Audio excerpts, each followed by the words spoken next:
Iran இஸ்ரேலிடையே போர் தாக்குதல்கள் தொடர்வதால் போர் நிறுத்தம் தொடர்பான அறிவிப்பு குழப்பத்தை ஏற்படுத்தியிருக்கிறது. இதுகுறித்து விவரிக்கிறது இந்த செய்தி தொகுப்பு.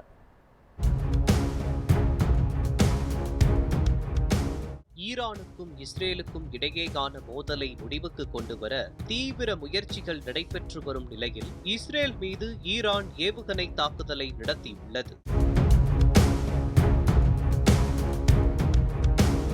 இஸ்ரேலின் பீர்ஷெவா பகுதியில் உள்ள சொரோகா மருத்துவமனை மீது ஈரான் நடத்திய ஏவுகணை தாக்குதலில் 3 பேர் உயிரிழந்ததாக இஸ்ரேல் தெரிவித்துள்ளது. இதற்கிடையே இடைக்கால போர் நிறுத்த ஒப்பந்தத்திற்கு ஈரானும் இஸ்ரேலும் ஒப்புக்கொண்டுள்ளதாக அமெரிக்க அதிபர் டொனால்ட் ட்ரம்ப் கூறியுள்ளார்.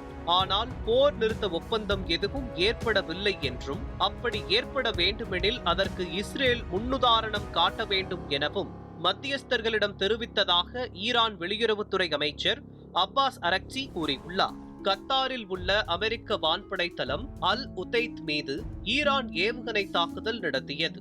இதில் உயிரிழப்பு எதுவும் ஏற்படவில்லை என தகவல்கள் தெரிவிக்கின்றன. போர் சூழல் காரணமாக கத்தார் உள்ளிட்ட வளைகுடா நாடுகளில் விமான போக்குவரத்து தடைபட்டுள்ளது. பல விமானங்கள் ரத்து செய்யப்பட்டுள்ளன.